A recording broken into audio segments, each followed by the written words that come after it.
During my experience developing Chrome extensions, I've had a lot of bugs. Sometimes, these bugs will break the internet, or at least break my browser. Accidentally or intentionally, I've created a lot of bugs so dramatic that they completely prevent all functionality for a given program. Here's 5 ways to break the internet. The first is a mistake all software developers have experienced, an infinite loop.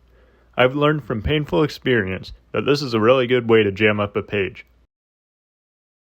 You can no longer click, type, or have any kind of interaction with the page. Refreshing doesn't work. You can close the tab, though it takes a couple seconds, whereas closing the page would normally be instantaneous.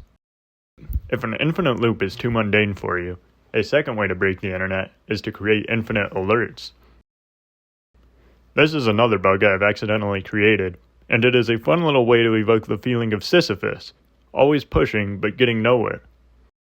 The third way to stop the user from interacting with the page is by putting an HTML element which prevents the propagation of all mouse events in front of the user's cursor.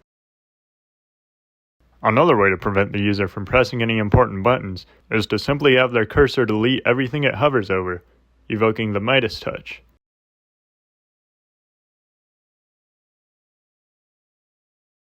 Alternatively, you can simply delete the user's cursor.